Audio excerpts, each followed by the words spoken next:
All right, greetings. I'm gonna leave these on. Excuse.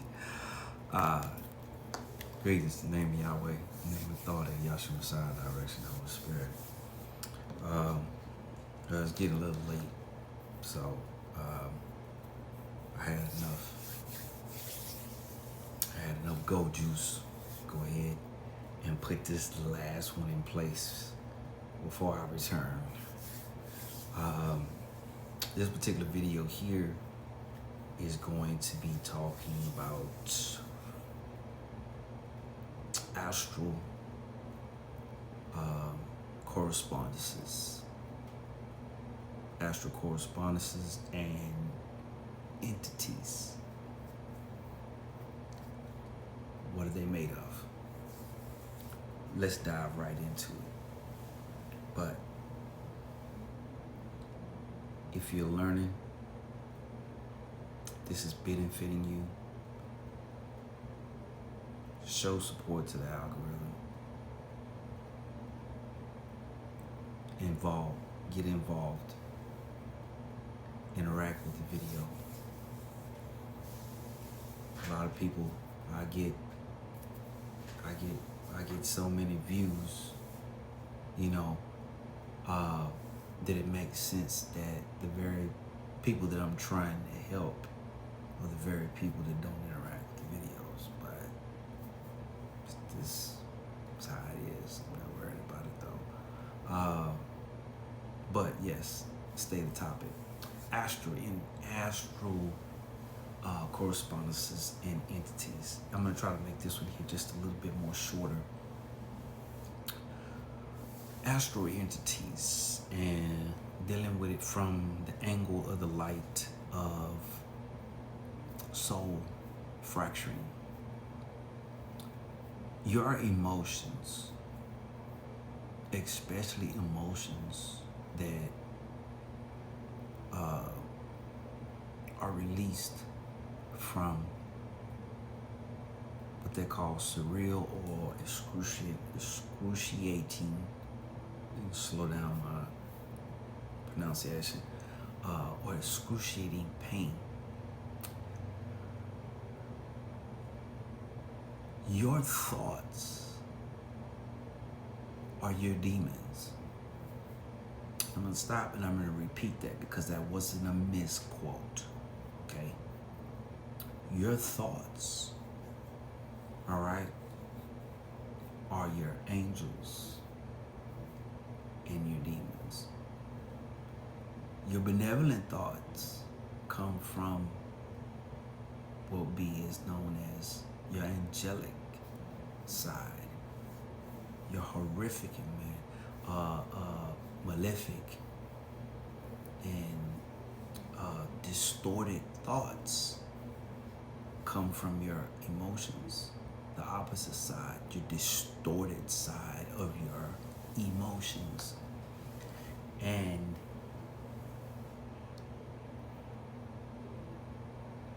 one of the things that we are never intentionally told is that the very, very, very thing that we fear is a distorted form of energy that we have released, and it has turned into an astral entity. All right?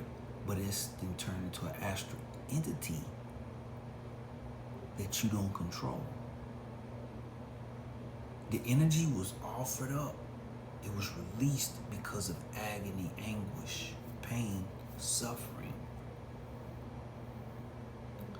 And you were never told that after you healed emotionally, you had to call that pain back to you.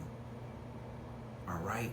You had to call it and pull it back into you and basically pull it into your existence. Hold it. Fight with it. Tug of war. You understand me? It's going to be a fight because it doesn't want to go back in. Because the light that is there can restrict it. All right?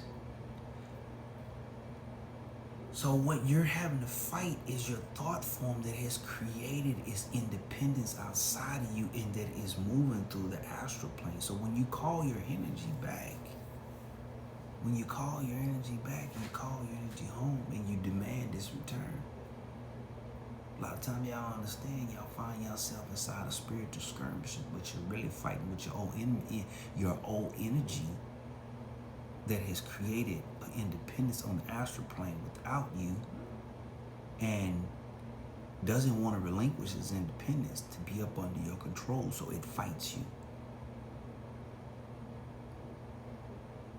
These same architects of these demonic energies, all right, are the shadow side of you. But here is the kicker. Once you learn to reintegrate the shadows back into you, you don't suppress them. You have to give them expression. You have to give them expression because of their nature. The same way that they take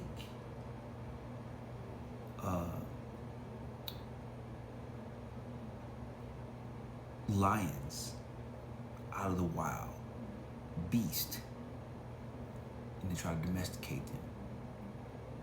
It works to a degree, doesn't it?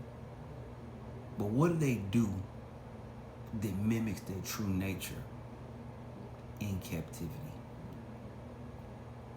They feed them raw meat. They cut up torsos, animals, carcasses. They tear them up,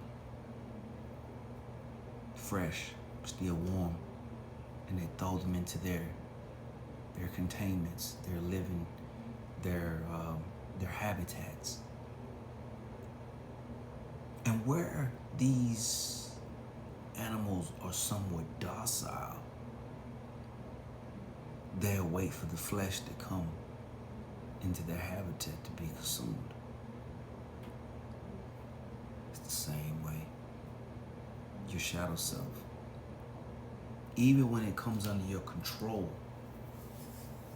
it still needs to have its own expression. And when it has its own expression, what you'll come to find out is your shadow self will destroy parts of you that it finds as weaknesses. The light that you try to mask in all the time, it will crush it. It will crush it in such a way as to make you look at, did the light die or smolder? Or did the light descend more into the darkness? Your shadow self will show you what your real strength is once you have squared off with it and learned how to make peace with your shadow self. It will start to kill your own false illusions inch by inch until as the masquerade, the charade starts to pull away and you start to see things that you thought you were supposed to stay away from their holy. They'll be profaned right before your eyes. And you'll be like, wow. And from you seeing these things that you thought were holy being profaned, then you start to see what you were really in bondage to, which was the energies that you created over lifetimes that are scattered throughout all of the cosmos. Wow. Why didn't they ever tell us this? I love y'all. Don't forget to like, share, comment. Enjoy y'all evening. Happy Sabbath.